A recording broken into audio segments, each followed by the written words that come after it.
No sé, me avisan cuando puedo comenzar entonces. Sí, sí, yo creo que ya para empezar. ¿Listo? Muy bien. Déjame arreglar mi maquillaje y listo, entramos. Eh, Buenos días, estimados amigos, colegas. Damos inicio hoy al seminario taller Arte por Inteligencia Artificial en la era de la reproductibilidad técnica. Me toca a mí hacer una pequeña presentación, como si fuera un pequeño espacio para el maestro de ceremonia, ¿no? Y me gustaría hacer algunos comentarios.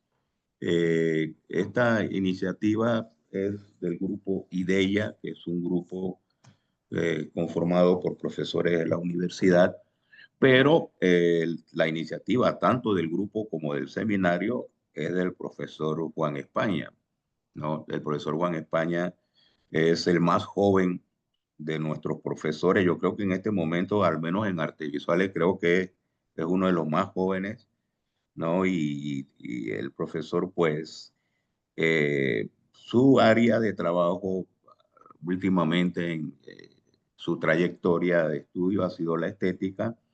El profesor posee una maestría en crítica y argumentación filosófica hecha en España y actualmente termina un doctorado en filosofía y ciencias del lenguaje. Así que creo que tiene la necesaria idoneidad para presentar los temas a continuación.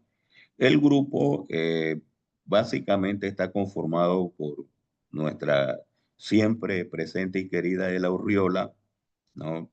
Además de Juan España, está Wesley Dobiasa. Ah, creo que Wesley Dobiasa es todavía más nuevo que tú, Juan, ¿verdad? Eh, Sí, sí, sí, y el recién graduado. exacto. Y tenemos algunos invitados muy interesantes que no voy a mencionar currículum ni nada de eso, solo los nombres. En su momento ya se dirá. Gonzalo Menéndez González, Alcides Fuentes y la invitada especial extranjera, por eso lo menciono así, es Karina Pedale de la Nación de la República Argentina.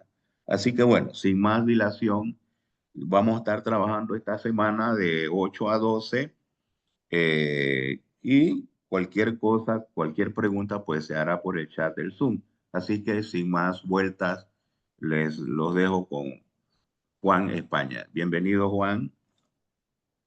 Buenos días. Buenos días. Gracias por la presentación. Nada más una corrección de que el doctorado terminaría como en el 2028 y que todavía me falta un tiempo, estoy en mi proceso ahí. Ok, los doctorados son Pero así, bueno, Juan. sí. Em, sí, como comentaba el profesor, pues la iniciativa fue mía, y luego la fui compartiendo con el grupo de IDEA, que está conformado por el profesor Fajardo, la profesora Urriola y el joven Wesley, que es recién graduado, pero que también le interesa el campo de la estética y espero que también tenga un futuro prometedor, pues como profesor también en la Universidad de Panamá, eh, siguiendo formando parte pues de los profesores que se dedican a los temas de la estética y las bellas artes, desde la filosofía, pues. Em, en mi caso, yo sería como el primero en presentar en esta semana. Me toca a mí el día lunes. Trataré pues de estar a la altura. Bueno, espero que esté a la altura de la presentación. Em, y es más que nada una especie como de introducción ya previa a temas que creo que van a ser un poco más complejos, que lo van a presentar los siguientes ponentes con más experiencia. Em, pero bueno, de mi parte quiero hablar en particular sobre la reproductibilidad técnica en la obra de Walter Benjamin. Primero, a través bueno, lo que les voy a presentar ahorita. eh, También abordar en su medida el concepto de aura Y la idea no necesariamente del todo explícita, pero implícita en buena medida de que el arte es una institución. Em, Ayer, de hecho, en la última hora también le comencé a agregar otros elementos al texto final, porque le he estado siempre agregando nuevos elementos y entre ellos, como mi doctorado lo estoy haciendo desde la obra de Nietzsche, entonces esos elementos extras también provienen pues precisamente de la obra de Nietzsche. En concreto su obra sobre el origen de la tragedia. Así que bueno, a ver, vemos si hay una adecuación o, como se diría, un contraste prometedor, pues. Em, y bueno, voy a compartir para el PPT.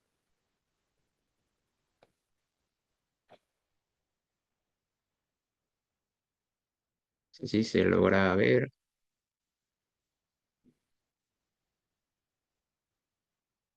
se logra apreciar. Sí, profesor, aquí está. ¿Cómo? Sí, profesor, sí lo podemos visualizar. Listo, ahora sí.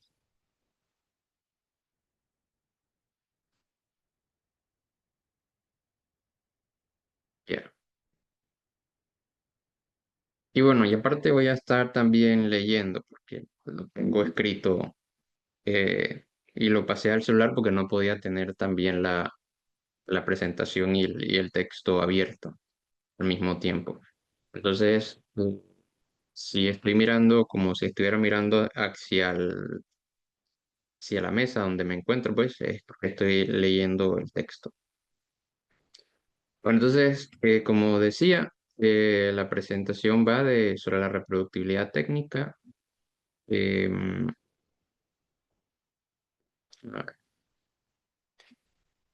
Y eso, el concepto de reproductibilidad, el concepto de aura y la idea, pues, presente de el arte como institución. Bueno, primero, quisiera comenzar con una imagen, pues, bien conocida, ante la cual, sin embargo, cabe preguntarse qué es eso, ¿no? Pues, ¿qué es? Em, la respuesta inmediata ante esa pregunta podría ser, pues, la Gioconda o la Mona Lisa de Da Vinci.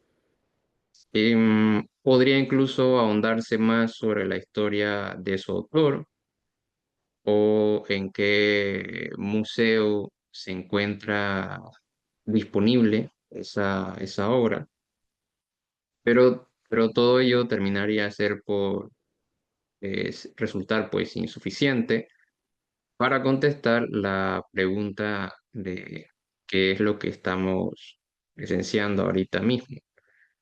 Eh, pues evidentemente es necesario saber qué es lo que aparece en pantalla. Si eso no se puede contestar a partir de una respuesta netamente como informativa, ¿no? Del dato histórico, del dato curioso, em, nos puede quedar, digamos, como conclusión de que a lo mejor se trata de una pintura. Em, pero ¿y es eso acaso realmente? Si ahondamos un poco más, podríamos concluir que más bien se trataría de una imagen, o para ser más exactos, de una reproducción fotográfica de la famosa obra pues, de Da Vinci, que se encuentra actualmente en el Louvre de París. Em, Ciertamente, pues, con ello se trataría de una de las obras más famosas de lo que podríamos caracterizar como el arte occidental, entre comillas, o si queremos ser más exactos, del arte europeo o arte renacentista europeo. Pero lo que queda claro en todo caso es que lo que se aprecia en pantalla no es precisamente una pintura o incluso ni siquiera una obra de arte, sino más bien una reproducción de una obra de arte, pero que a su vez, de alguna u otra manera, también altera las características materiales de la original y la coloca en una situación a la que no tiene disponibilidad también la original. Em, Dicho de esta forma, pues evidentemente no estamos frente a la Mona Lisa, ¿no? La actual, la pintura en óleo sobre tabla de álamo con tamaño de 79 por 53 centímetros, fechada aproximadamente entre el 1503 y 1506, y que en la actualidad, como ya mencionaba, se encuentra en el mencionado Museo Parisino. Es por el contrario una reproducción de esta obra, pues la original, una tal que sin embargo también evoca a la original. Podemos decir entonces que lo que vemos es una reproducción. Lo anterior, tal y como sugiere el filósofo español José Jiménez, nos indica que en la actualidad vivimos en una cultura de la imagen, un mundo en el que nuestras experiencias de las cosas, todo tipo de cosas, se funde, se superpone con nuestra experiencia de las imágenes tecnológicamente producidas de las cosas. Y así va pues para otro tipo de reproducciones. No solamente incluye esto pues a las reproducciones de creaciones artísticas, sino también producciones de otras cosas en imágenes, bueno, tecnológicamente producidas eh, de nuestro entorno, de nuestro mundo, de nuestro contexto inmediato. Entonces, desde la concepción de esta obra, la misma, ¿no? La Gioconda ahora, ha producido desde sus inicios toda serie de teorizaciones, consideraciones, exposiciones, etcétera, em, creando alrededor de ella una especie como, sí, de mito, ¿no?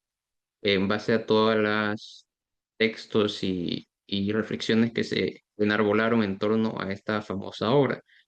Em, Así que durante mucho tiempo se construyó una especie como de halo, ¿no? Una idea muy casi mítica en torno a la Gioconda, eh, sobrecargada desde múltiples maneras, quizás también ideológicamente, bueno, evidentemente simbólicamente también, producto de los diversos escritos, estudios y literatura que se desarrollaba al respecto de lo que podría representar, ¿no? La sonrisa de esta figura que forma parte pues de la reproducción artística de Da Vinci, o que los ojos, o la mujer, ¿no? O cualquiera, digamos, de las características, la técnica, el fondo detrás de ella, etcétera.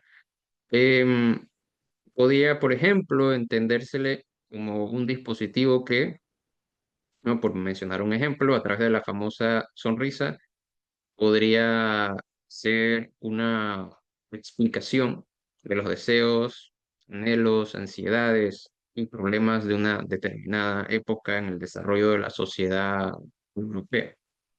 Eh, que también podría tener, digamos, implicaciones en nuestra sociedad latinoamericana o americana, por el hecho de que también estamos influenciados por esa carga, digamos, teórica europea que nos llegó pues del proceso de colonización. Em, no obstante, esta sobrecarga no explica el por qué es abiertamente reconocida en diversas regiones del mundo en la actualidad. Esa imagen, pues, que está presente. Bastaría, no en todos los casos, evidentemente, pero en muchos casos, si uno muestra esta imagen o es decir, una reproducción de la original, es posible que muchas personas más o menos puedan identificar de qué es lo que tienen frente a ellos, ¿no?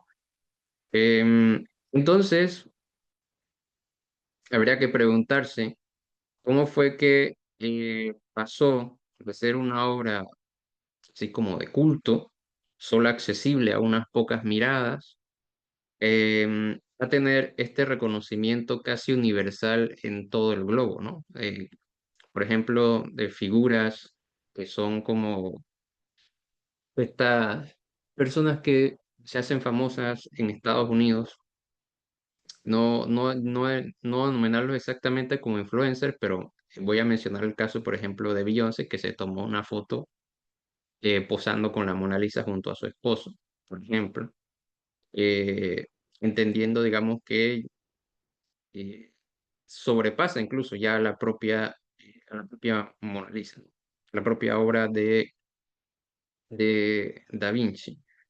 Em, Llega a tener ese, pues, como digo, ese reconocimiento casi universal en todo el globo, ¿no? En su conocido ensayo, que es pues el texto más importante que voy a estar empleando aquí, aunque no todos los capítulos del mismo, es la obra de arte en la época de su reproductibilidad técnica, de Walter Benjamin. Y él indica lo siguiente: las obras de arte más antiguas surgieron, como sabemos, al servicio primero de un ritual mágico y luego de uno religioso. Eh, Precisamente ese elemento cultural, ¿no? Así, mm, secretismo, sincretismo, mítico que había mencionado anteriormente, ese halo mítico que tenía, se ve poco a poco pues trastocado por esta circulación de reproducciones de la Mona Lisa. Más adelante, el autor de la Escuela de Frankfurt em, señala que la recepción de una obra de arte se sucede bajo diversos acentos, concretamente el valor cultural y el valor de exposición de la obra de arte. Estos dos términos van a ser importantes. En el primero, la obra debe mantenerse oculta, ¿no? Dice, el valor cultural como tal parece hoy inducir verdaderamente a que la obra de arte se mantenga oculta en la cela, mientras ciertas estatuas de dioses son accesibles solo al sacerdote, ciertas imágenes de vírgenes permanecen casi todo el año cubiertas, ciertas esculturas y catedrales medievales no son visibles para el espectador al nivel del suelo. Se puede decir entonces que bajo este acento, la obra de arte es un dispositivo de culto, ¿no? Eh, Dicho de otra forma, su exposición solo está permitida bajo las determinaciones que indica el culto hacia dicha creación. Sea también si al final la caracterizamos como artística o no ante nuestros ojos, porque la estatua de una deidad griega no era precisamente tratada como una creación artística, a pesar de que para nuestros ojos pueda encajar dentro de la categoría de arte. Entonces, de esta manera, tendrá que producirse una progresiva emancipación de las prácticas artísticas del ámbito del ritual y lo cultural, con lo que se incrementan las ocasiones en las que este objeto, por ejemplo, a través del caso de la Gioconda, puede ser expuesto a un mayor número de miradas. Esto es, se torna más accesible, evidentemente, a un mayor número de individuos, ¿no? Como por ejemplo ocurre hoy en los museos. Volvamos nuevamente otra vez al relato de la Gioconda. ¿Por qué esta imagen resulta hoy tan familiar? ¿No? Era la pregunta. En 1911, la Gioconda, pues, es robada. Este es un suceso histórico importante que juega un factor no total, pues no es el único exclusivamente, pero tiene un factor importante en ello.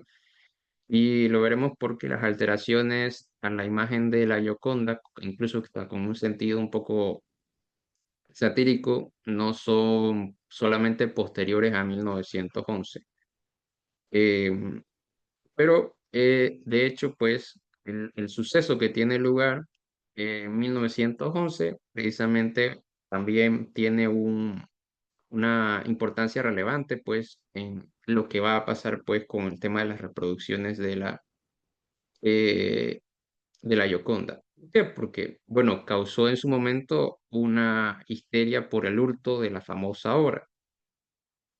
En momentos en los que además Europa, eh, bueno, no, eso no, todavía estaba empezando, digamos, a configurarse, pero se estaba preparando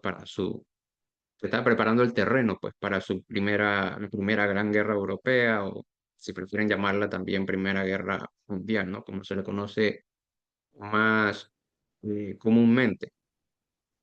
Y tal pérdida, pues, a su vez también desató, y esto es lo más importante, un vivo interés por reproducir el objeto perdido.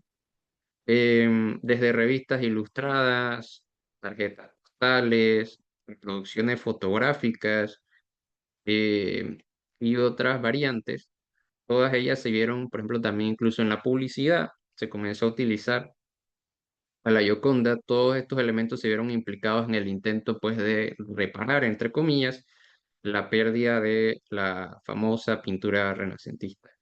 Por ejemplo, en el ámbito de la fotografía, diversas actrices de teatro, o de la ópera o del cine fueron retratadas vistiendo, pues, como la Mona Lisa. Por ejemplo, está Miss Tinguet como la Mona Lisa, que fue una actriz francesa. En realidad su nombre es, no creo que lo esté pronunciando bien, pero sería Jeanne Bourgeois. Em, También había otra, por ejemplo, Berthe Bobby, que es una actriz de teatro y cine, que fue una actriz de teatro y cine belga, que también posó como la Mona Lisa, pero no fue la única, ¿no? Hubo múltiples ejercicios de ese mismo de parte de diversas actrices, otra vez tanto de la ópera, del cine, del teatro y de otros ámbitos. Es decir, la pérdida causó, pues, la pérdida de esa obra por un espacio de tiempo determinado. Si mal no recuerdo, que fue en 1914, que ya la recuperaron y estaba como debajo de la cama de un señor italiano. eh, que si estoy bien, esto sí no lo apunté, pero más o menos era como por un fervor nacionalista italiano, porque, bueno, la obra fue creada en Italia y como así que está en el Museo de París. Em, pero bueno, esta es pues precisamente alguna de los ejercicios que se llevaron a cabo, pues, para reparar otra vez lo que había denominado como la pérdida, pero no fue lo único, pues también aparecieron elementos como los que se presentan aquí, ¿no? Por ejemplo, la tarjeta postal que logra ver aquí, la que está más abajo, donde aparece un ferrocarril, em, terminaba asociando, y esto fue un poco también lo que ocurre en las otras imágenes, termina asociando a la Mona Lisa con lo novedoso, ¿no? Con la sofisticación de la tecnología de aquel momento. En este caso, por ejemplo, la rapidez de los nuevos medios de transporte, que es el tren, el tren a vapor. O incluso también, como la que se encuentra en el centro, la Mona Lisa que levanta un poco su falda para mostrar sus piernas, como lo hacían las chicas que comillas hacen calle en, en París, ¿no? Que se les llama troquenses.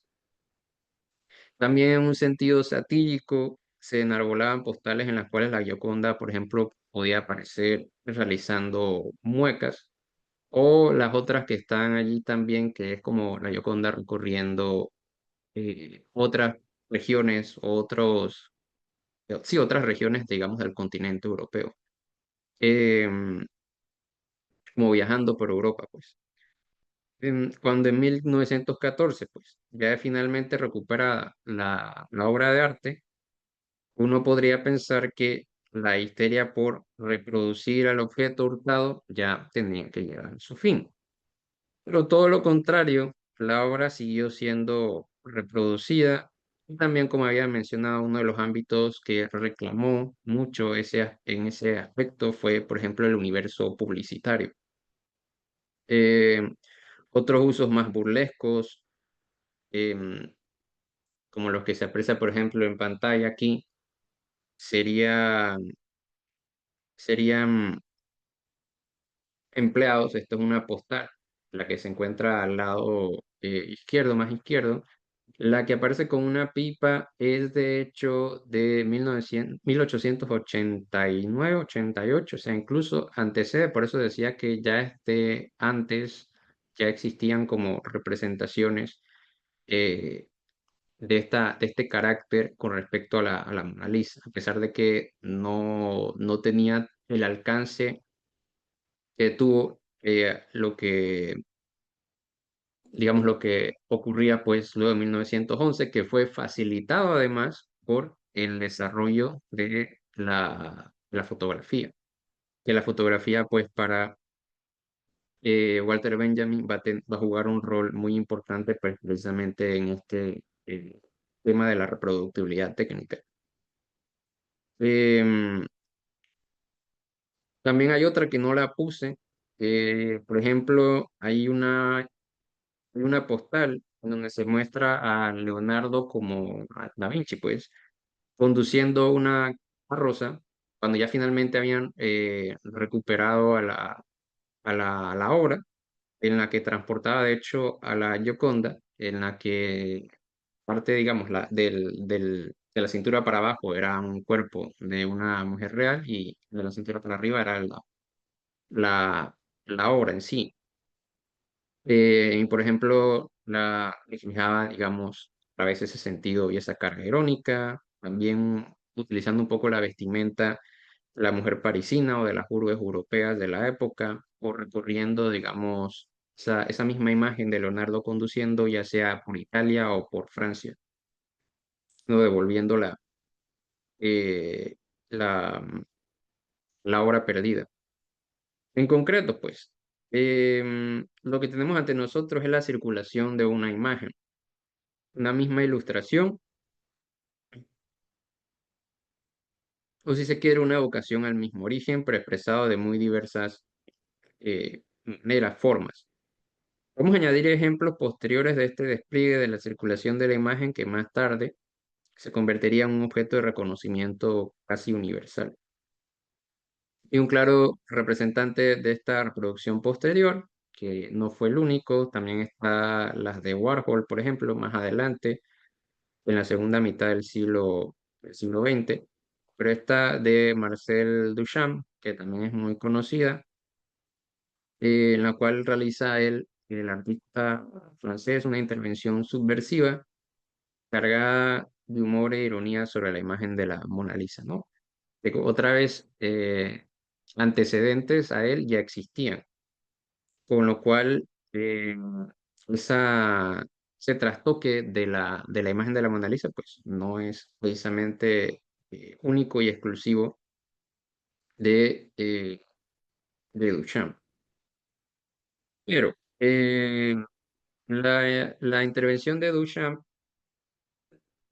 opera sobre una reproducción fotográfica de la obra de Da Vinci realizada en 1919, y en ella Duchamp le pintó con un lápiz, como se logra apreciar en pantalla, un bigote y una perilla, y en la parte inferior agregó un anagrama que es LHOOQ, y dicha inscripción no dice nada en sentido estricto, pero debido a la pronunciación francesa de esas letras, se produce como una homofonía, que se traduciría como que básicamente ella tiene el culo caliente, ¿no? También como mofándose, ¿no? De la Mona Lisa, cosa que si bien no, bueno, en ese momento, en épocas posteriores más bien, parecería impensable, ¿no? Probablemente con sus excepciones, ¿no? Sí, con sus excepciones. Em, lo anterior nos conduce hacia una dirección concreta y es precisamente esta cuestión de la reproducción implica la entrada del arte en la era de la reproducción técnica de la imagen. Pero no me quiero adelantar aún y es necesario hacer apuntes previos antes de arribar a ese destino. ¿Qué ocurrió en concreto con esa imagen inicial, ¿no? A la que preguntábamos, ¿qué es esto? En principio podríamos señalar varias cuestiones. Una de ellas, quizás muy obvia, es que el valor cultural de la imagen, que sea lo mágico y mítico del cual habíamos hablado previamente, se ha extinguido, o no completamente, no del todo, al menos no para ciertos círculos académicos, por ejemplo. Y más adelante también yo podría articular, que lo tengo más adelante, pero no puedo adelantar, que también ese valor cultural se reconfigura, se transforma, em, pero ese mismo valor cultural va decreciendo en la medida en que va incrementándose el valor de exposición. Y no es difícil ver el desenlace final de esto. Ahora la venerable obra, que en antaño había despertado tantas y diversas pasiones en el imaginario europeo, al menos para aquellos que tenían acceso a ella, los pocos que tenían acceso a ella, era ahora reproducida hasta la saciedad al punto de que ya no era solamente un dispositivo de culto del sacerdote o los eruditos, sino que se transformaba en algo más. Em, si bien en términos técnicos no deja de ser una obra maestra, al convertirse en un objeto más próximo y cercano, se termina por disipar esa veneración ritual de la que antes disfrutaba. Incluso antes de la aparición de la fotografía o de las intervenciones que existían en el siglo XX, como vemos en el caso de la Mona Lisa, ya en el siglo anterior, una mayor exposición de la pintura al gran público estaba transformando a la pintura misma, como de hecho señala el propio Walter Benjamin. La contemplación simultánea de cuadros por un gran público, dice, tal como se difunde en el siglo XIX, es un síntoma temprano de la crisis de la pintura, que de ningún modo fue provocada solo por la fotografía, sino, y con relativa independencia de esta, por la pretensión de la obra de llegar a las masas. Proceso que fue acelerado aún más por las corrientes vanguardistas del siguiente siglo y aún más, pues, en nuestra era digital, ¿no? Y también por las tecnologías como la facilidad del movimiento del tren inicialmente, o por tecnologías como el desarrollo de la fotografía y el cine entre el siglo XIX y el siglo XX, y más adelante el desarrollo posterior de la televisión. En todo caso, esta nueva proximidad pues va a dar una explicación a los chistes, bromas, sátiras y reformulaciones de la obra original. Em, y aquí viene la otra observación. Será precisamente el desarrollo de las tecnologías de reproducción de la imagen las que, si no son el único factor, sí son un factor importante en haber provocado y desencadenado estos resultados, ¿no? En concreto, la fotografía y el cine en los tiempos de Benjamin, aunque desde incluso antes, pues ya vimos que otras técnicas también habían producido ese tipo de transformaciones en su debido momento, ¿no? Como fue el caso de la imprenta que posibilitó, por ejemplo, la impresión de Biblias escritas en lenguaje vernacular en vez de lo que se estilaba en aquellos momentos en el latín, ¿no? Que tenía un largo proceso por el escriba, etcétera.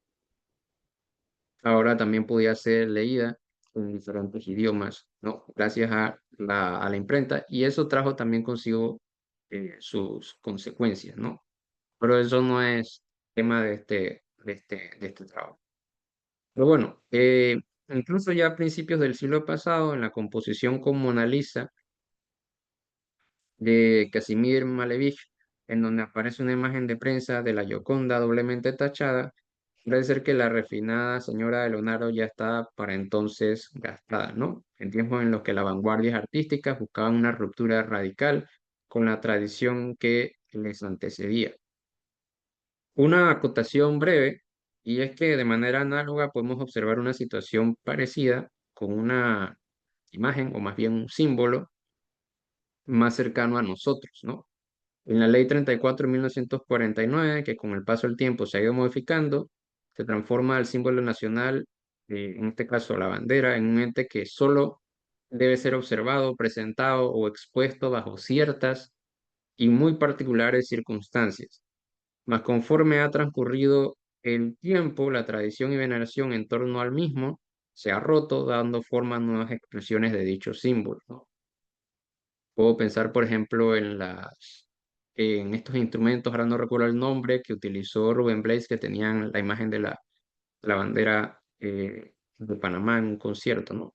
Dando a entender que incluso una imagen amparada por legislaciones no puede escapar a las vicisitudes, pues, del desarrollo tecnológico.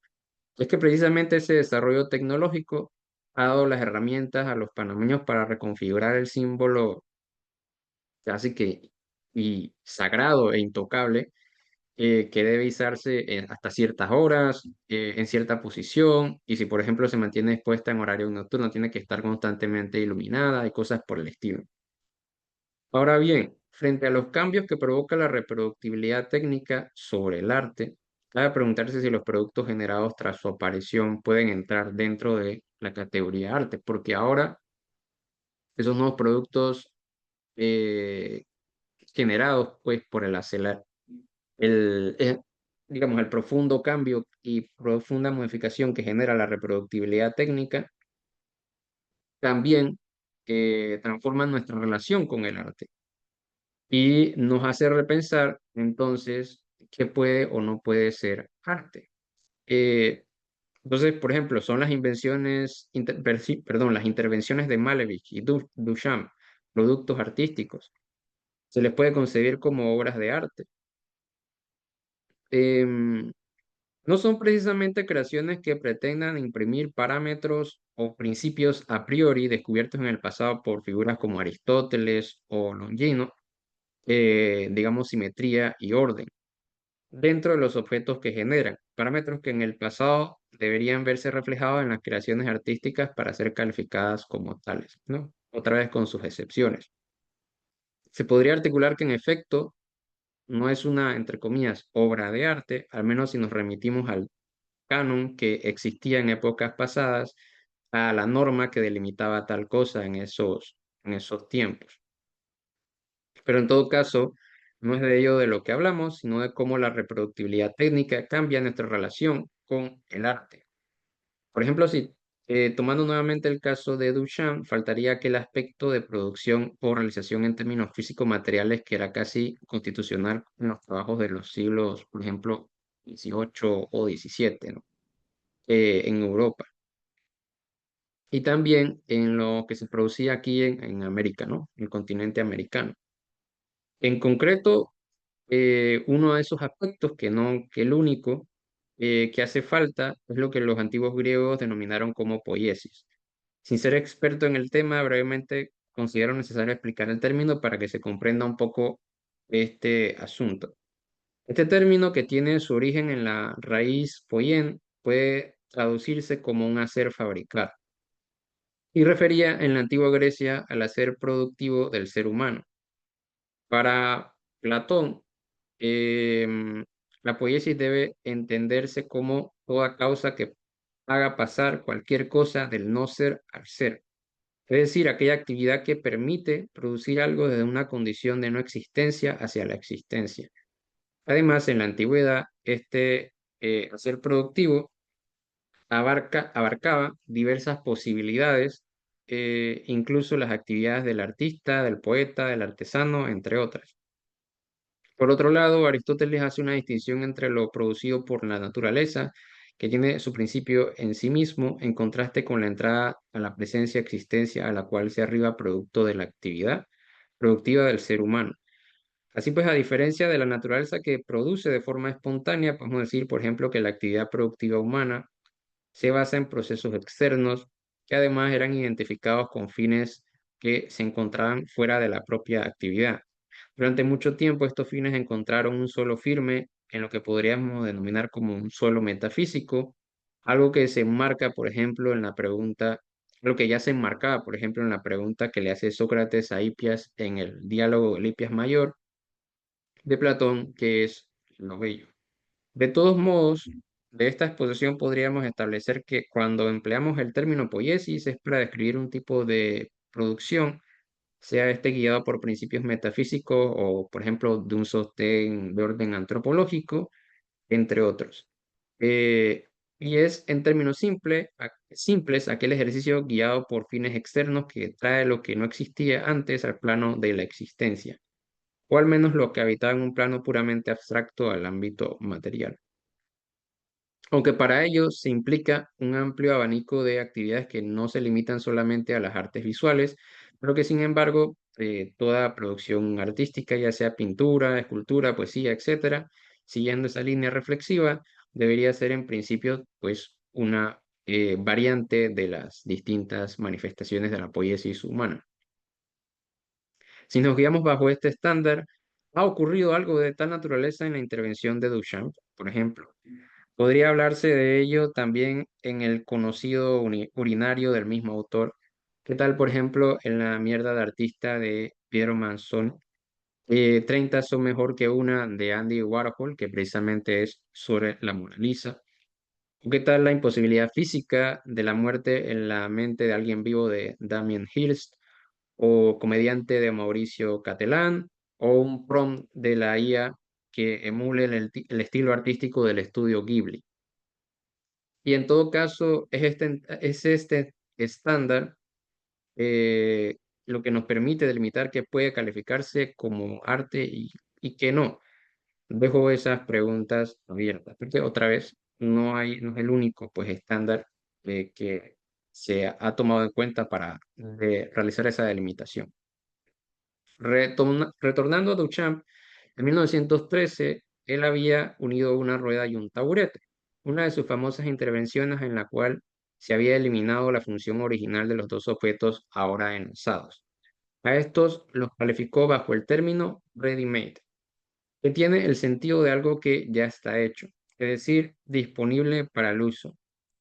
Esta caracterización, así como otras posteriores, hacen posible una expansión indeterminada de lo que puede ser caracterizado como artístico.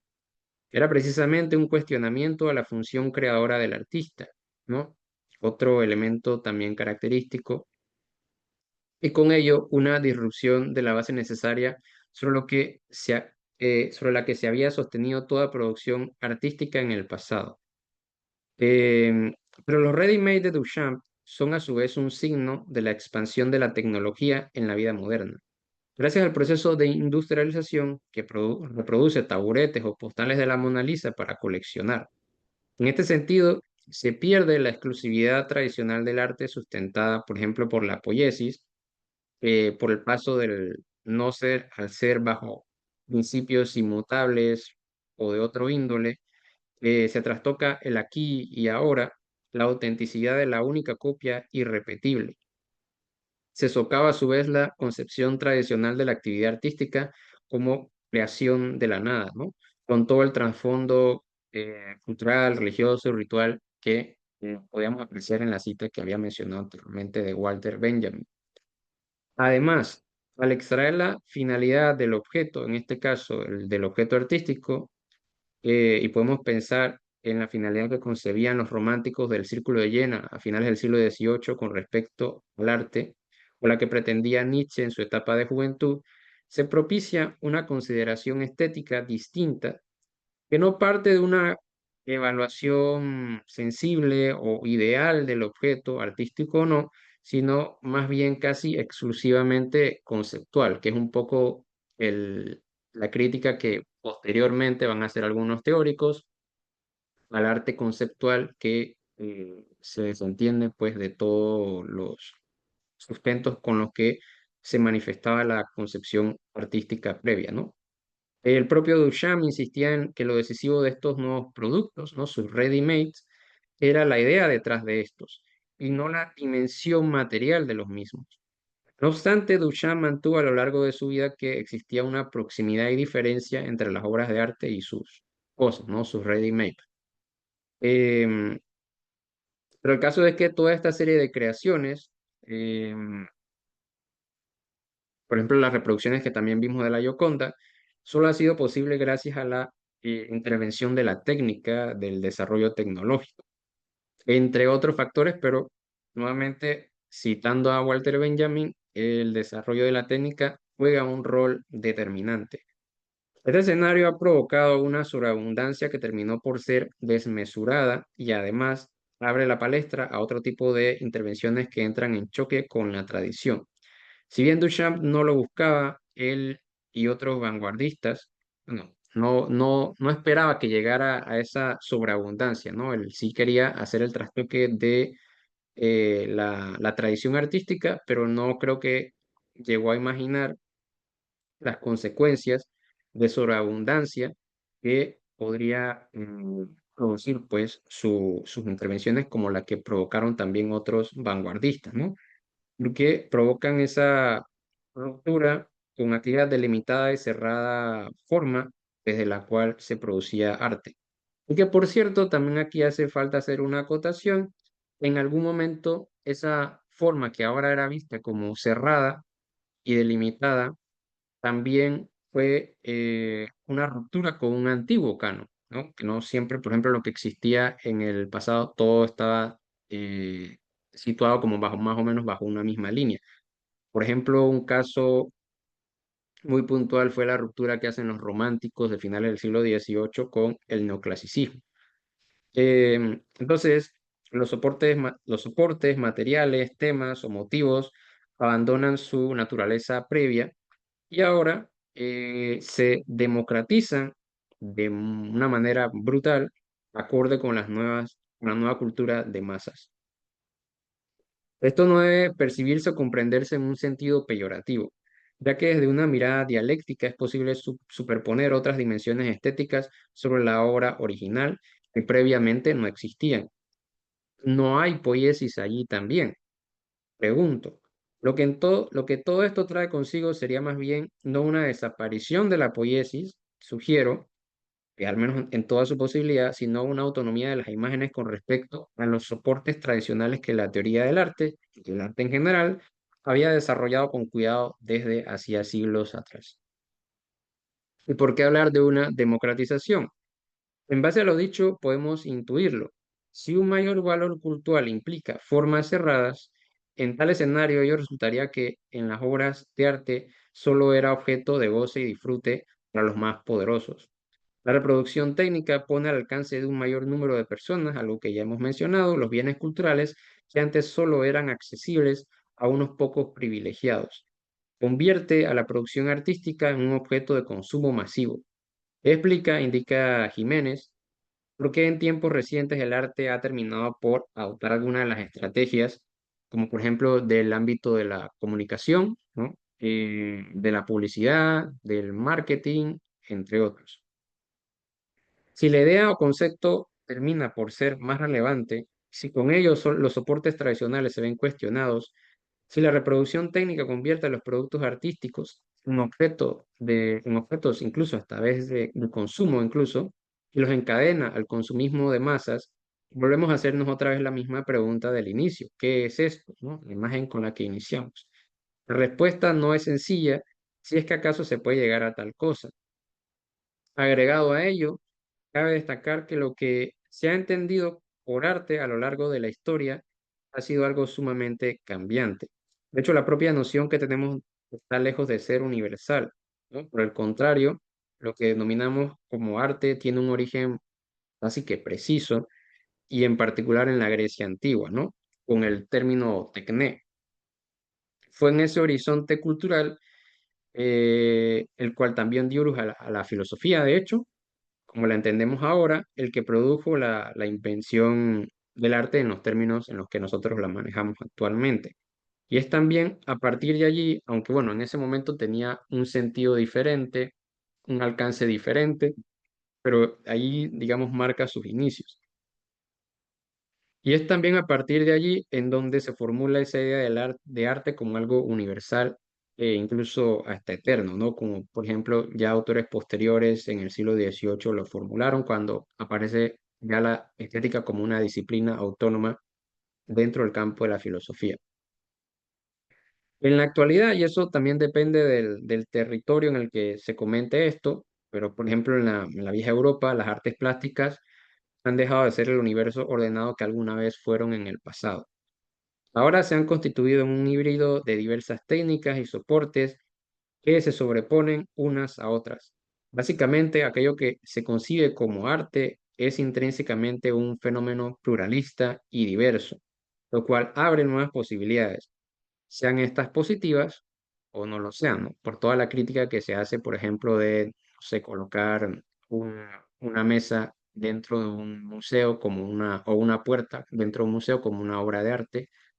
La crítica que hacen algunos, pues no tampoco voy a entrar en detalle en eso, pero con eso me refiero pues a las posibilidades que son positivas o negativas. Y ello viene acompañado de un sostén también, hasta cierto punto, pues ideológico que justifica este viraje con respecto a lo que acontecía en siglos pasados, digamos el siglo XVIII, momento en el cual se pensaba que se podía dirimir sobre el gusto humano. Lo que Duchamp y otros vanguardistas abrieron fuese otra vez esta su intención totalmente explícita. Claro que sí, otra vez reitero que querían, más bien no como su intención, sino como su expectativa, porque como había mencionado anteriormente, no creo que vieron el desenlace que tenemos en la actualidad, por ejemplo, con el arte conceptual y lo que ha desencadenado también ahorita mismo, de lo que hablaré un poco más adelante, la propia inteligencia artificial cuando genera imágenes con el modelo del estudio Ghibli. Pero lo que en todo caso desencadena fue una nueva libertad, una que rompía con los límites técnicos y estéticos prefijados en siglos pasados, y que además poseían una fuerte carga eurocéntrica. No solo fue un ejercicio irónico, satírico o de incomodidad, también podía producirse imágenes que incitaran cambios en la sociedad, un giro de 360 grados por entero, o estaban otras que reactualizaban el ritual y lo vinculaban a temas de nuestro tiempo, en vez de ser representaciones de ideas platónicas o similares. En principio, todo lo que se ha producido posterior a ello y lo que aún se sigue produciendo en la actualidad son todas propuestas planteadas dentro de la institución arte. Por ende, forman parte de la categoría arte. Ello no implica que todo vale, pues no cualquier propuesta puede aceptarse en los términos de una excelencia artística. Sin embargo, cualquier objeto puede puede tornarse en un objeto artístico en estos mismos términos. Además, en muchas instancias la última palabra sobre el valor de una obra de arte no se constituye de manera inmediata, sino que aparece mucho tiempo después, y conocemos diversos casos de ellos, ¿no? Podría denominarse a esto último como la prueba del tiempo. En todo caso, desde el romanticismo de finales del siglo XVIII europeo, el cual también impactó sobre nuestra América, no puede existir ya un único canon predeterminado que señale qué es o no puede ser arte. Una definición interesante al respecto es la que ofrece el filósofo italiano Bruno Formaggio, ¿no? Arte es todo aquello a lo que los hombres llaman arte. Con ello se da a entender lo que ya hemos señalado previamente, que aquello que denominamos como arte no es más que un conjunto de prácticas y actividades humanas abiertas y que por ende no tiene límites. De tal manera que la única forma en la cual algo puede categorizarse como un objeto artístico en pleno derecho es básicamente si ha atravesado los canales institucionales que producen y hacen circular a las prácticas artísticas. Y como hemos apreciado con anterioridad, esos canales institucionales se ven afectados profundamente por el desarrollo tecnológico. Y en ese sentido, la teoría del arte, la crítica del arte y el propio espectador que atiende a los espacios en los que se presentan estos objetos termina- terminan también por transformarse, mutan al margen de las potenciales resistencias ante el consenso implícito no expresado que se constituye poco a poco en torno a estos asuntos. Es decir, el arte es netamente un consenso. Y el asunto que tenemos ante nosotros es que, al parecer, el consenso previo, ¿no? Que precede a las vanguardias, el cual em, les permitía delimitar con claridad qué era un soporte material, por ejemplo, adecuado, y cuál podía ser reconocida como una intervención genuina artística, se ha diluido. E incluso también podríamos decir hoy que el consenso de las propias vanguardias podría decirse que también se ha diluido. Em, y podemos terminar pues con una cita del poeta francés Paul Valéry, que también aparece en la obra de Walter Benjamin, ¿no? Que dice, es necesario esperar que las grandes novedades transformen toda la técnica de las artes y operen, por lo tanto, sobre la intervención misma, llegando quizás a modificar de manera maravillosa la noción misma de arte. Bueno, esta ha sido la introducción.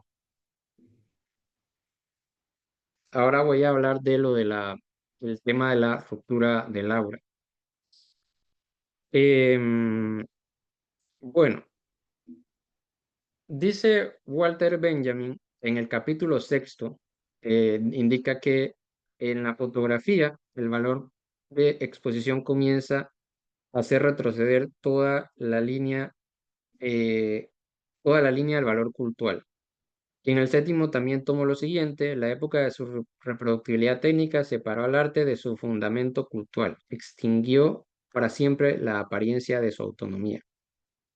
Este cambio, que ya tenía lugar a finales del siglo XIX y posteriormente con la irrupción del cine, provocó, nos indica el autor, un acalorado debate sobre si la fotografía pudiese calificarse como arte o no.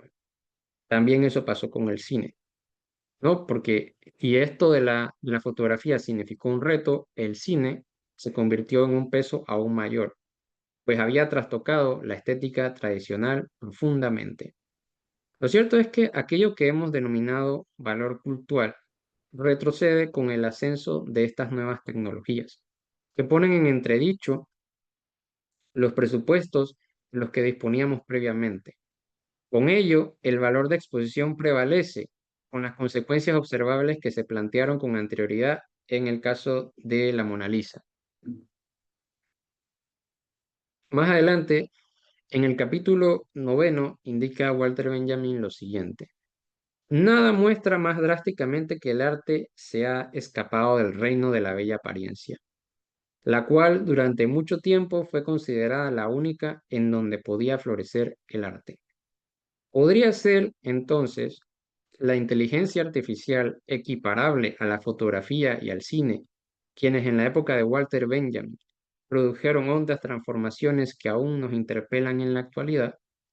Ciertamente estamos sumergiéndonos en una época en que la IA, lo voy a llamar así de ahora en adelante con las siglas, está produciendo algún tipo de impacto sobre las producciones de imágenes.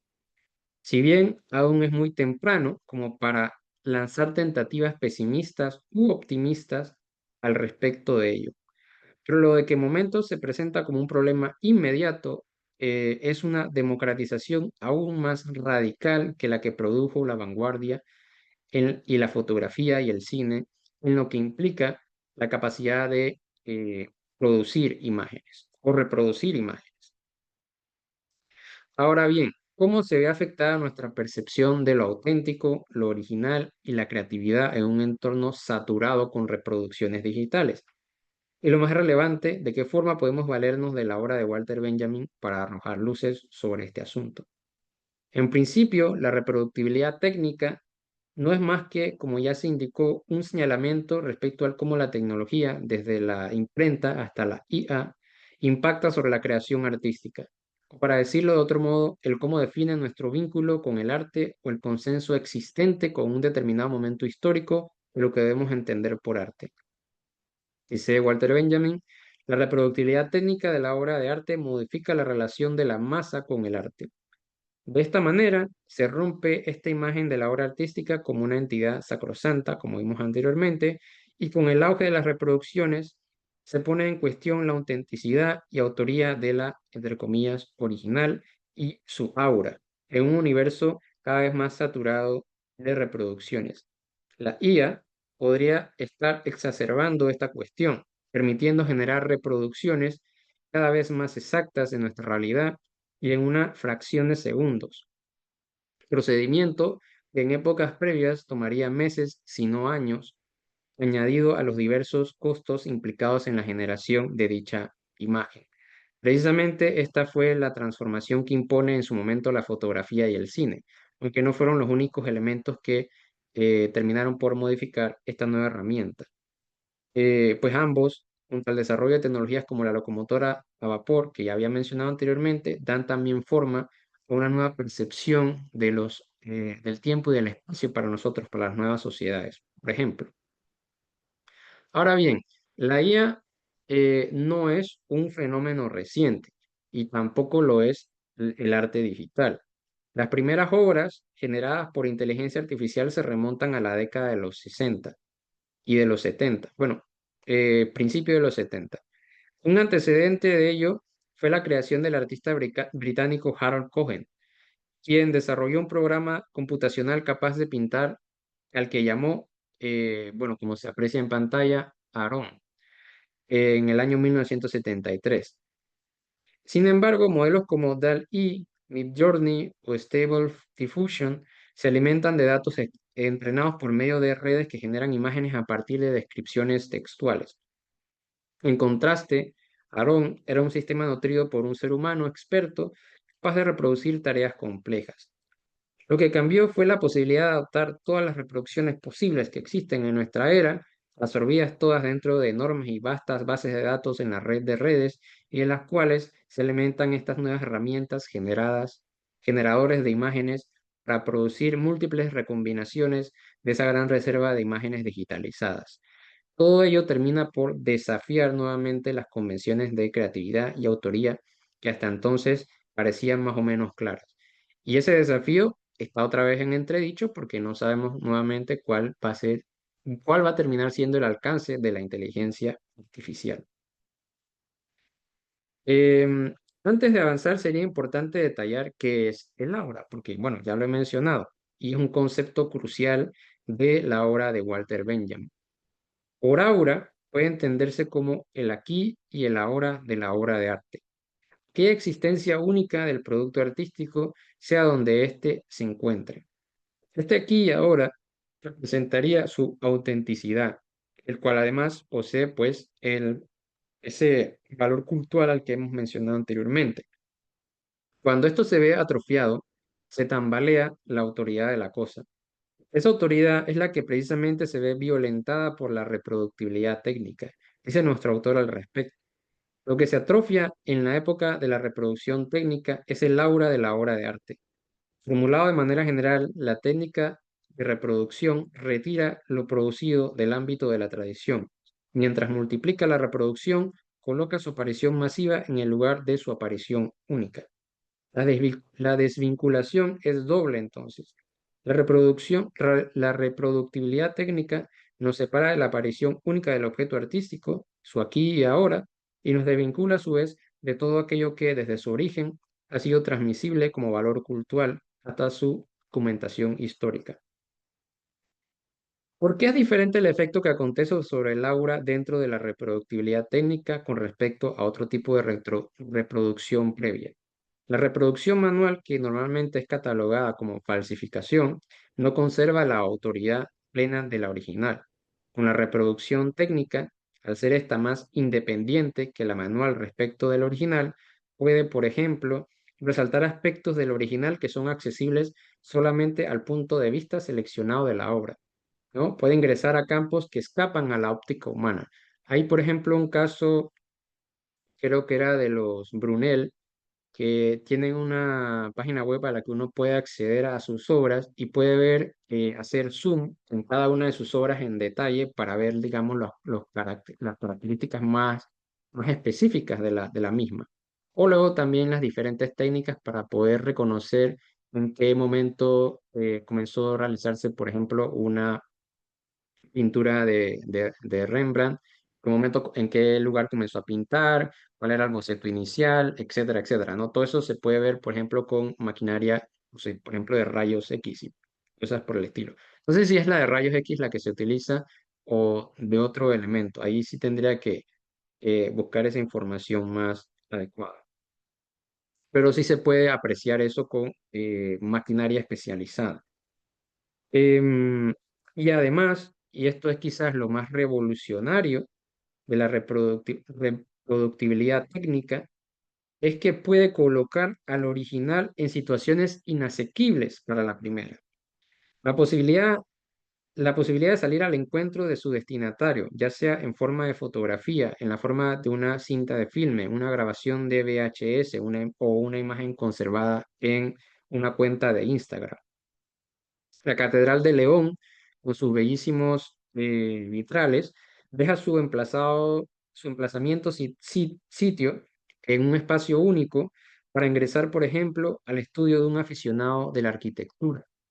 O el danzón número 2 de Arturo Márquez, que fue ejecutado magistralmente por la Orquesta Sinfónica Bolívar, dirigida por Gustavo Dudamel en el año 2007 en los proms de la BBC, puede ser escuchada en una habitación con amigos. La reproductibilidad técnica provoca que las circunstancias en que se reproduzca una pieza de arte sean múltiples.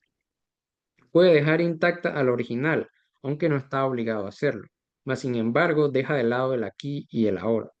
Un ejemplo claro de una reproducción de una pieza mediante las nuevas herramientas digitales fue la creación de Dectroid, ¿no?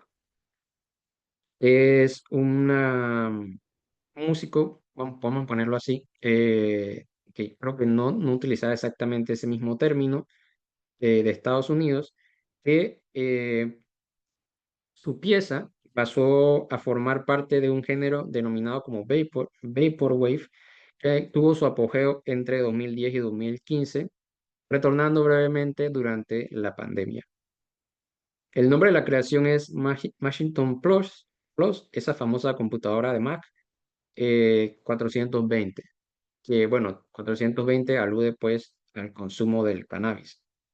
Y que al final del día, que es la que aparece con la cabeza de un busto romano, que al final del día es una reconfiguración de It's Your Move de Diana Ross, una pieza creada en la década de los 80. Es decir, este autor, Vectroid, toma la pieza de Diana Ross y la transforma eh, mediante un programa de diseño, digamos, de sonido, ¿no? Agregándole, por ejemplo, un lag, un loop y cosas por el estilo, creando, digamos, esa nueva,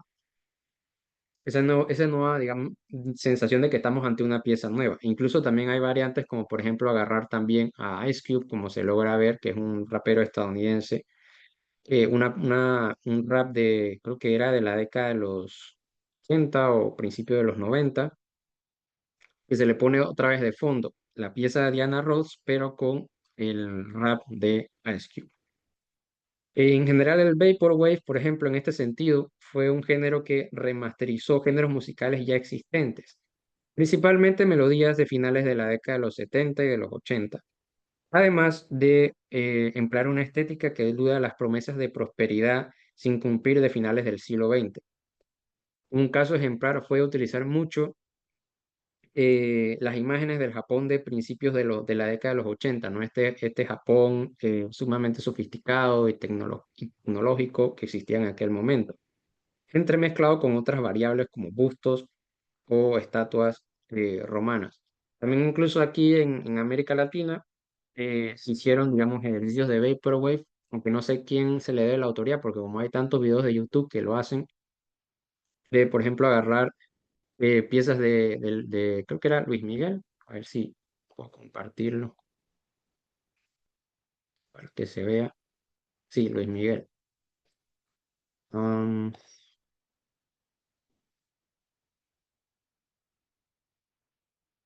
Aquí está.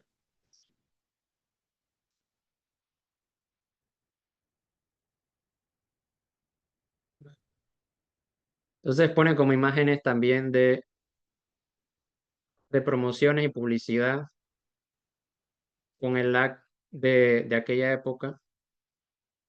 O también, no sé si se logra ver de Japón. Ese también es Vaporwave.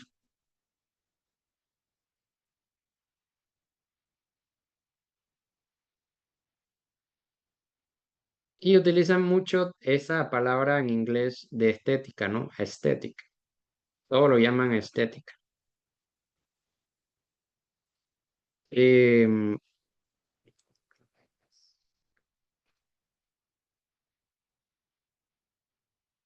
a ver acá.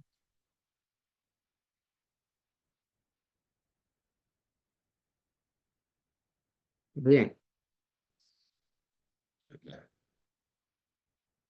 Entonces, como decía, el Vaporwave. A ver si se logra ver. Sí, lo que describe Walter Benjamin tal parece, no es necesariamente un cambio cualitativo, sino más bien de punto de vista.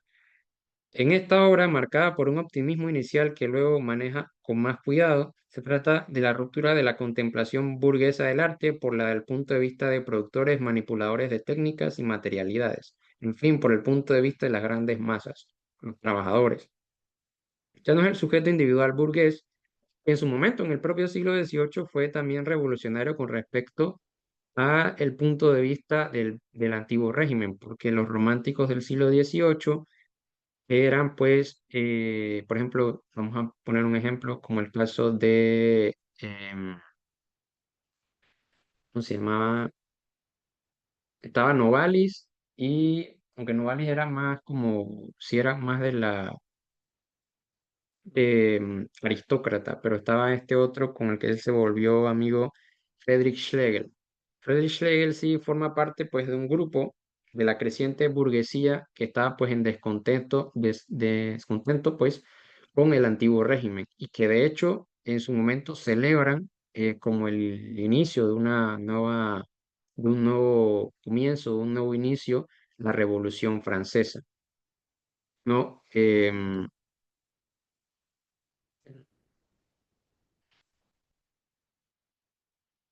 Aquí no me deja poner en la pantalla esto. Ahora sí.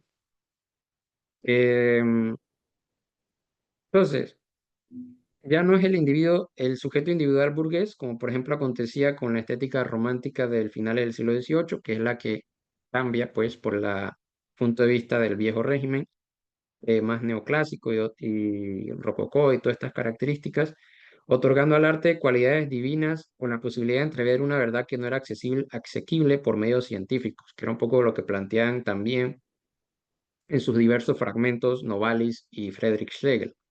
Ahora irrumpía, arguye Benjamin, un nuevo sujeto histórico político, con todo lo que ello implica.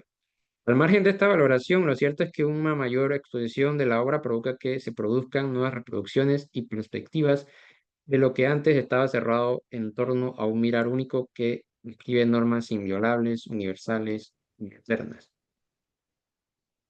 De este modo, cuando Villon se posa junto a la Mona Lisa, situada en el Louvre, ya no está únicamente la obra de una obra artística, su aquí y ahora, su autenticidad, su valor cultural, ¿no? Al menos con la carga tradicional que tenía anteriormente.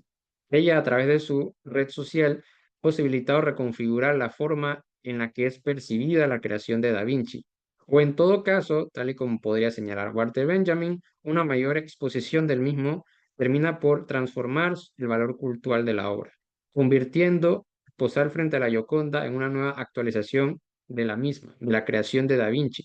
De ahora en adelante, todos los fans de Beyoncé que visiten el Museo Parisino querrán reproducir la icónica imagen de su diosa junto a un famoso cuadro del Renacimiento, ¿no? Una pintura más, con lo cual la Gioconda ya ni siquiera es la protagonista, es Beyoncé posando con la Mona Lisa. Precisamente al respecto del asunto de Laura, la IA tiene el potencial de crear copias infinitas de cualquier cosa, ya sea en imágenes, texto o creaciones musicales, y por ende también puede alterar a la original y colocarla en situaciones que son aún más imprevisibles para esta. Sin embargo, podríamos señalar que el impacto que esta tecnología impone sobre la obra tendría que ser más complejo que los efectos producidos por el cine y la fotografía, o en general por lo que entendemos por reproductibilidad técnica en los términos de Walter Benjamin. ¿Cuál es la diferencia sustancial de la que hablamos? La IA, y esto lo digo en términos relativos aún, ¿no? Porque todavía estamos viendo en qué puede desencadenar esta tecnología, pero de momento puede generar piezas completamente nuevas que no existían hasta entonces, o hasta más bien hace unos pocos segundos en los que se ejecutó el prompt. Podemos formular el problema de la siguiente forma, ¿no? Por ejemplo, hacer una fusión de Da Vinci, Rembrandt y Picasso, ¿no? Algo que no podría hacer, o si lo podría hacer, tendría mayores limitaciones y dificultades para poder hacerlo, pero en unos cuantos segundos puede reproducir los estilos de estos tres autores y reconvertirlo en algo nuevo, ¿no? Hacer una Mona Lisa emulando los tres estilos. Podemos formular el problema de la siguiente forma. ¿Puede una obra generada por inteligencia artificial ser considerada auténtica en el mismo sentido que una obra creada mediante las vías tradicionales, asumiendo que la primera es además visualmente impactante o conceptualmente innovadora? Y lo de obra lo pongo entre comillas también, ¿no? Obra, entre comillas, generada por inteligencia artificial. Un problema recurrente al hablar del asunto, que no será tema de esta ponencia, es sobre la utilización de datos externos para el entrenamiento de los sistemas de la IA. Es decir, cada uno de los píxeles dentro de las imágenes que se generan en segundos poseen un origen, y ese origen posee a su vez a su autor. Algunos autores sugieren puntos de convergencia entre las prácticas de vanguardia. Algunos, más bien teóricos, sugieren puntos de convergencia entre las prácticas de vanguardia como Duchamp, que tomaban objetos ya hechos para convertirlos en, vamos a decir, entre comillas, arte. Pero dichos objetos, si bien poseen un origen, no son entendidos en términos de una propiedad intelectual. Como si, por ejemplo, ocurriría que una IA fuese entrenada con la obra de Trujillo y tomara la iguana, por ejemplo, de la obra de Trujillo para hacer una reconfiguración nueva, ¿no? A partir de ella. Es decir, está tomando, no por ejemplo, un taburete que sale de una fábrica, sino que está tomando la obra intelectual de un autor. Pero lo que señalan estos teóricos es que a un nivel estricto, el aspecto equiparable o similar entre la reproducción técnica y la reproducción de la IA reside en que el proceso de entrenamiento de las IAs con datos externos sería análogo a la toma y recontextualización de elementos preexistentes, como el caso de Duchamp con sus ready-mades. Esto lo señala, por ejemplo, el filósofo español Miguel Roque López. Sin embargo, otra vez reitero, el problema es que muchos de estos objetos preexistentes poseen el terreno digital que se extraen del terreno digital son únicos, irrepetibles, creaciones de diversos artistas que han puesto su obra en el resguardo de una base de datos digital. No se trata de reproducciones creadas en una fábrica de imágenes, como pueden ser los taburetes, ruedas o reproducciones de la Gioconda en la época de Duchamp. Así que si bien, producciones fotográficas, así que si bien puede encontrarse un símil en la apropiación de un elemento preexistente para dotarle de una nueva resignificación en escenarios que le resultarían imposibles al original, el parentesco parece acabarse cuando esos objetos no son ya meras reproducciones de la original. No sé si me explico. Hay una distancia grande entre una fotografía de un producto artístico, otra vez por ejemplo de la Gioconda, y la apropiación intelectual por parte de la inteligencia artificial de una creación original e irrepetible que fue subida al Internet. Hay muchas maneras de darle la vuelta a esto, ¿no? Este asunto, por ejemplo, por lanzar una idea al aire, que es lo que han sugerido algunos autores también, es que la IA fuese entrenada con el aval de los dueños de la obra de arte y bajo parámetros que reconozcan que píxeles pertenezcan a cada obra. Lo que en todo caso ocurriría consistiría en tomar, por ejemplo, bajo ese esquema, a una obra de Trujillo y transformarla bajo nuevas y arriesgadas perspectivas, pero respetando la obra intelectual del mismo. Un ejemplo claro ya lo habrían podrían, ya se podría haber empleado precisamente mediante el estilo de los collages, que son una composición fragmentada de elementos diversos que entre sí establecen un diálogo conceptual nuevo, algo que de alguna forma realiza la IA cuando amalgama diversas imágenes o píxeles tomados de los datos con los que fueron entrenadas. Pero y aquí viene la cuestión, el problema, ¿no? ¿Qué tal si el asunto problemático no es directamente la propia inteligencia artificial en sí misma, sino más bien que ella existe dentro de un modo de producción capitalista. Eh, Esto nos volvería a acercar nuevamente a Walter Benjamin. En concreto, debemos entender que estas herramientas digitales fueron creadas por grandes corporaciones que amasan enormes capitales, que como suele ser el caso desde hace siglos, pueden hacerse con el trabajo productivo y creativo de los trabajadores. En este caso sería la apropiación del trabajo de los artistas, que están a merced de limitarse a producir dentro de aquellas vías de exposición tradicionales que son más costosas para la gran mayoría de estos, y pasar a un plano digital condicionado al dictamen del capital y de las empresas favorecidas por ese poderío económico de naciones como Estados Unidos o China, lo cual pone en peligro la creación artística, pues, de estos artistas. De este modo, el problema en sí debe trasladarse a la estructura, o podría trasladarse, otra vez visto de la planteamiento un poco más marxista, trasladarse a la estructura, ¿no? Y no en sí mismo a una herramienta que bajo otro modelo de sociedad muy bien podría reconvertir de forma profunda nuestra relación con el arte. Aunque ello no implica que no lo esté haciendo actualmente, ya sea para bien o para mal. Porque esto es una vuelta a Walter Benjamin. En su obra sobre la reproductibilidad técnica, el miembro de la Escuela de Frankfurt muestra una actitud optimista frente a la creación artística, capaz de hacer llegar a manos de todos la experiencia mesiánica de la felicidad y del entendimiento comunitario, sin excluir a nadie, aunque en Benjamin esa experiencia mesiánica está secularizada, ¿no? Como por ejemplo también es el caso de Marx. Es precisamente esa actualización, ese enriquecimiento interpretativo, esas nuevas formulaciones de problemas sociales y políticos, lo que termina siendo la promesa mesiánica por cumplir. Así pues, esta concepción dentro de su obra sobre la reproductibilidad se convierte en una teoría que quiere politizar al arte, estilizada en una forma de lucha de clases. Contemporáneos de Benjamin, como Adorno, calificaron esta postura hasta cierto punto de ingenua, porque uno no podría pensar que, por ejemplo, la vivencia en una agitada tarde en una calle, no sé, de la Avenida Central puede concebirse o entenderse como una acción política, ¿no? En un momento determinado que esté, no sé, realizando eh, vamos a decir, una ejecución artística empleando el teatro o la poesía.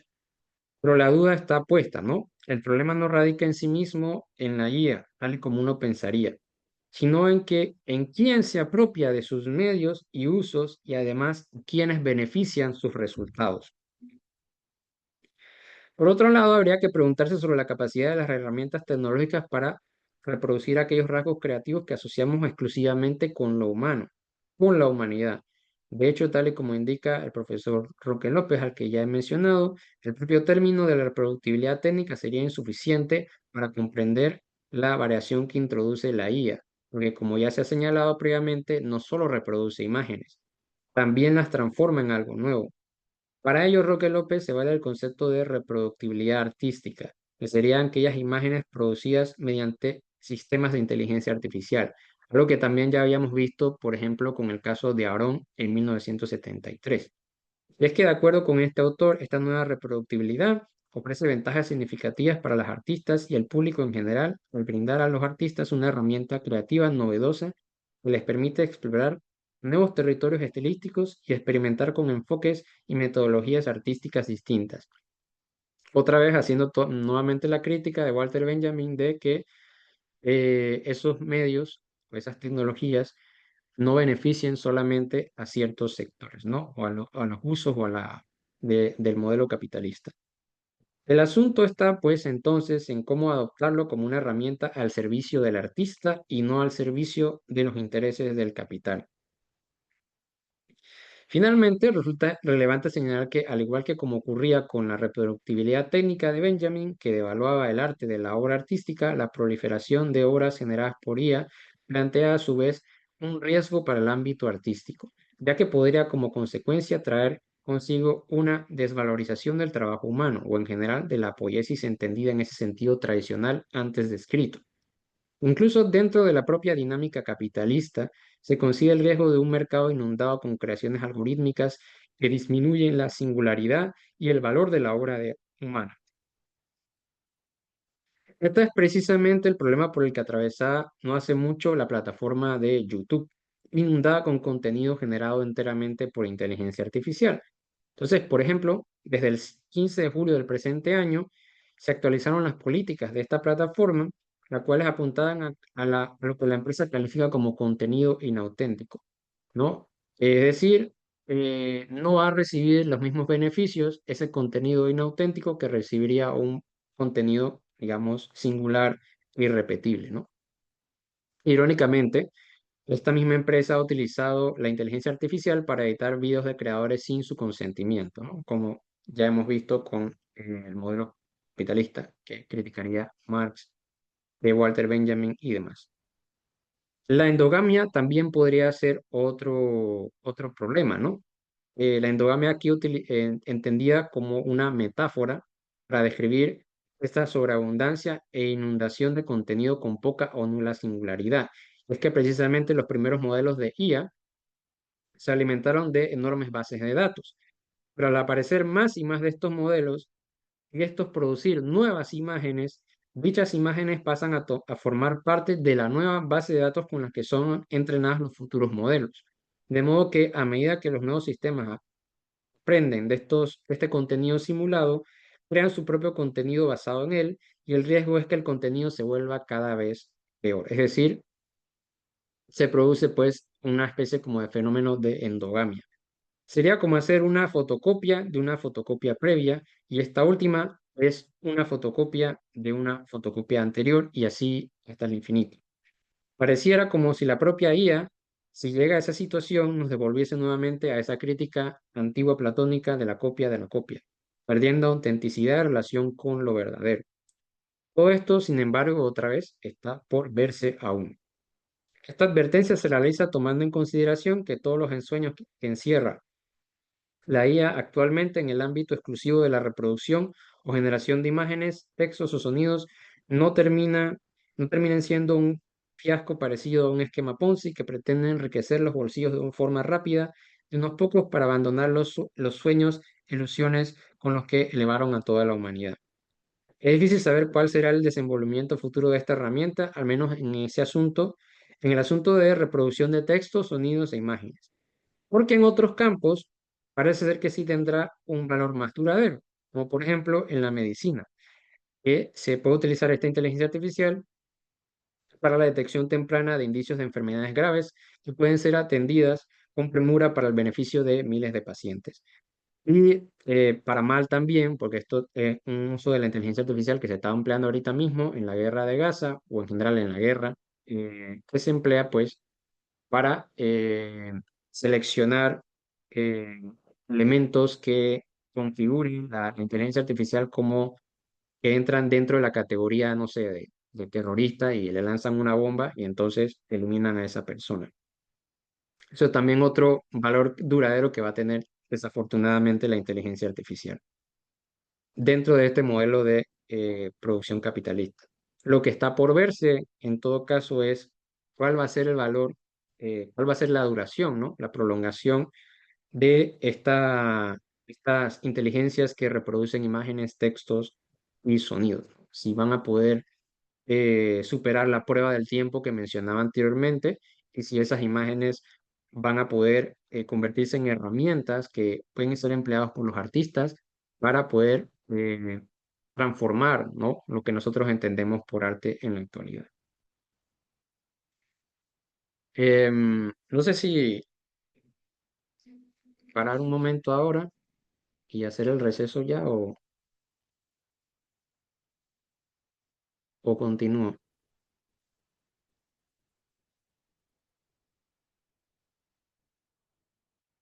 ¿Qué hora es?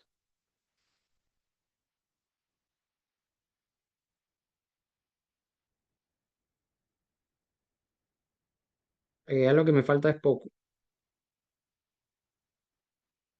Bueno. Sí, yo creo que ya me falta poco para terminar.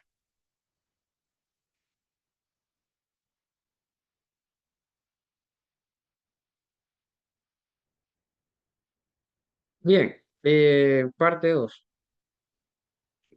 Quisiera, bueno, para ya ir cerrando mi ponencia, em, contrastar el optimismo de Walter Benjamin con el éxtasis dionisiaco del origen de la tragedia de Friedrich Nietzsche.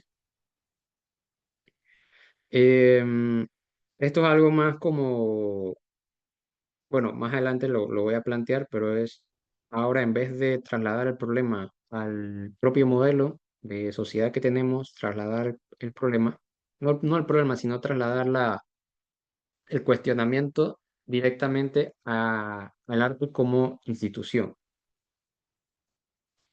Pero antes de ello, pues, para poder hablar de este contraste, había que explicar brevemente la experiencia de lo dionisiaco en Friedrich Nietzsche.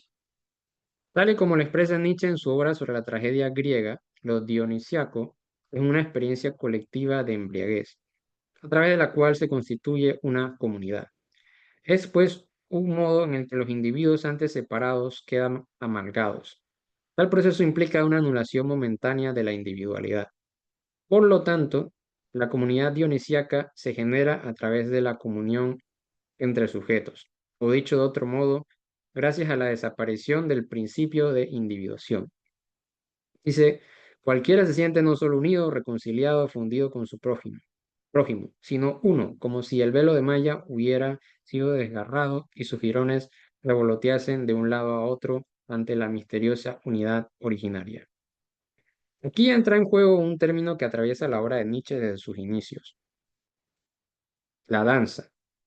En este escenario, la danza le sirve al filósofo alemán como una metáfora que permite hablar de una experiencia multitudinaria que hace desaparecer las fronteras entre los seres humanos, desaparecen los contornos, los límites.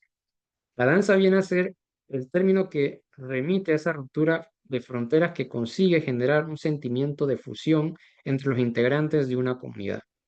Ello implica que esta experiencia orgiástica tiene una connotación de contagio, pues todo aquel que participe en ella se ve arrastrado a sucumbir a lo dionisiaco. La excitación dionisiaca posee la capacidad de transmitir a toda una masa de gente el don artístico de verse envuelto en esta procesión de espíritus, de saberse en comunión íntima con ella. Aquí nos topamos ya con una individualidad, aquí nos topamos ya con una individualidad que, penetrando en una naturaleza extraña, renuncia a sí misma. Toda una multitud se siente mágicamente transformada bajo este influjo. El danzar, entonces, forma parte del contagio por integrarse a ese influjo que todo lo funde. Pero allí no acaba, porque no puede, pues, sino eventualmente detenerse la danza, lo cual da paso a una nueva manera de reconfiguración del entorno social y político. Si bien este carácter político no está presente en Nietzsche, al menos de forma expresa, autores posteriores como Sloterdijk o Rancière, por mencionar algunos, pueden ver en tal experiencia una clave política, porque al final del día hay un fin estructurador en la embriaguez, como ya se indicó previamente, pergeñar una comunidad. Mientras canta y baila, el hombre se revela miembro de una comunidad superior. La famosa frase de exhortación marciana, proletarios del mundo, unidos, es un eco de la alianza cósmica entre los hombres a través del influjo de lo dionisíaco, que nos hace danzar en armonía universal. Pero en Nietzsche no sería una clase social o un principio antropológico los criterios que estructuran lo comunitario.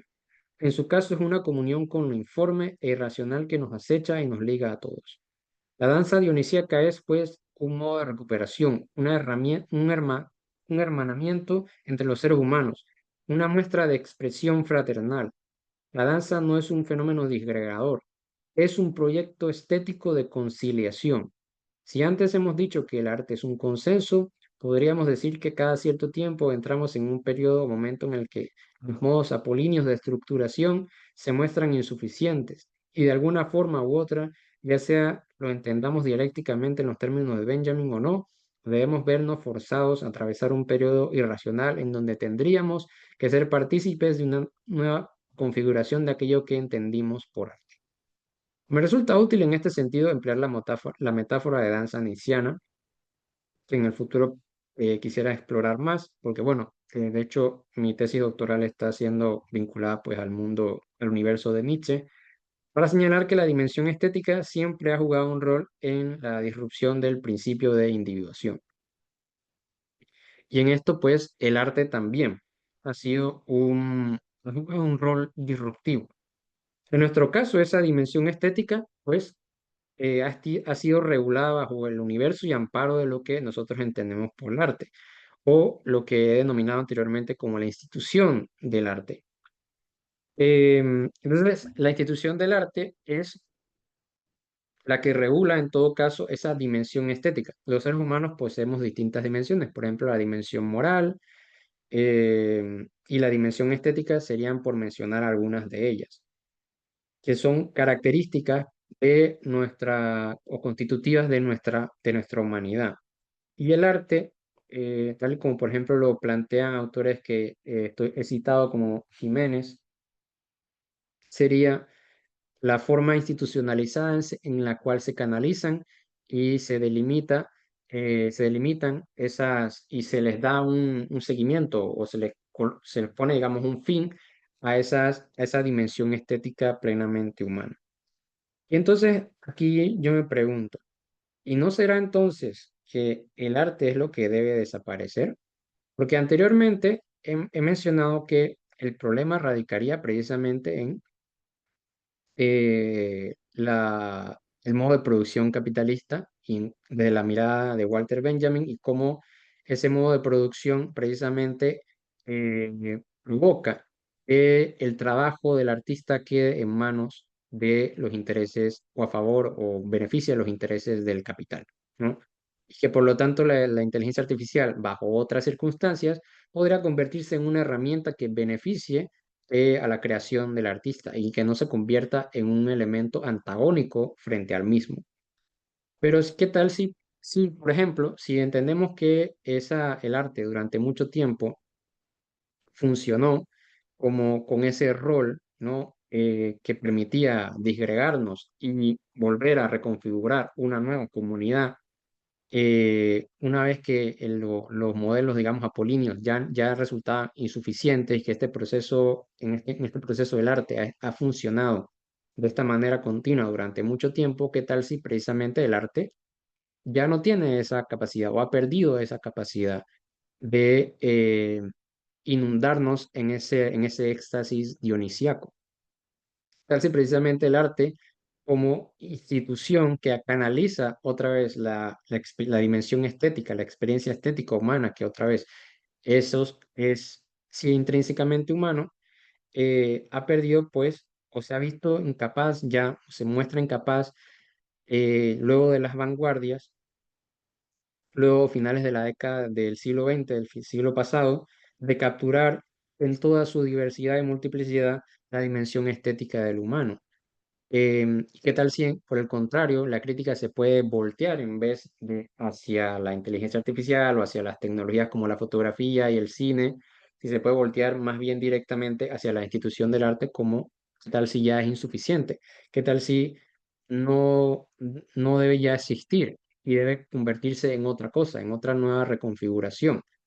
Entonces, la postura de Walter Benjamin residiría en la problemática de cómo el capitalismo puede amoldarse a cualquier estructuración que produzca dentro de las artes para que sirvan al capital. De hecho, y esto era una parte que me faltaba, digamos, a acoplar, pero en textos posteriores, Walter Benjamin se muestra menos optimista con respecto a lo que planteaba en su obra de la reproductibilidad técnica, ¿no?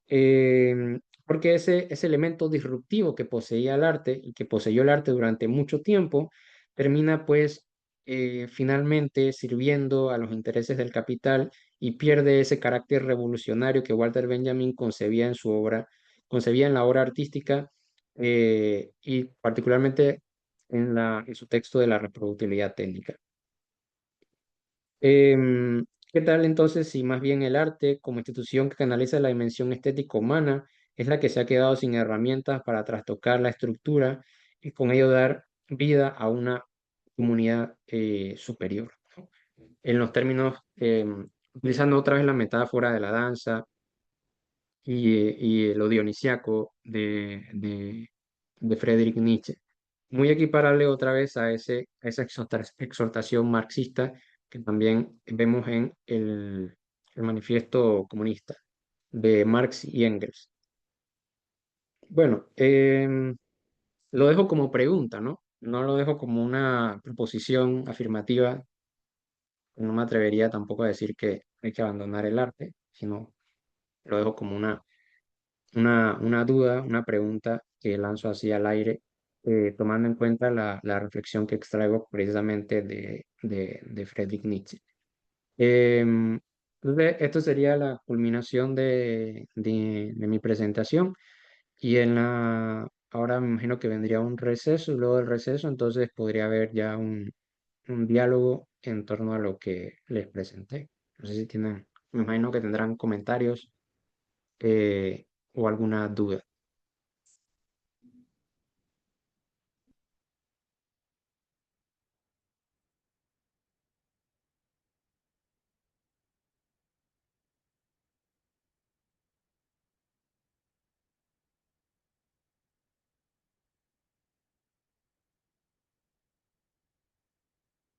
¿Se escucha?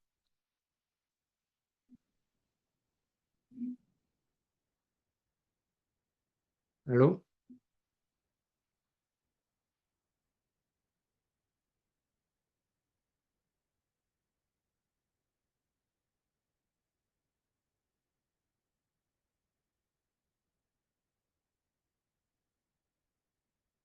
Sí, es que ya culminé. Para hacer el receso son las 9:50, ¿no?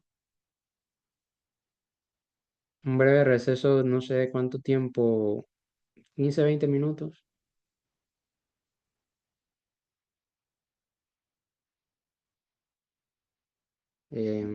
¿Cómo se llama la muchacha?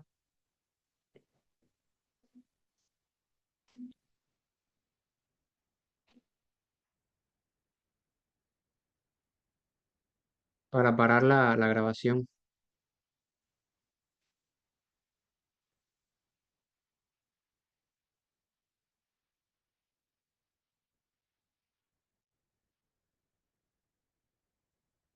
Yo la puedo parar.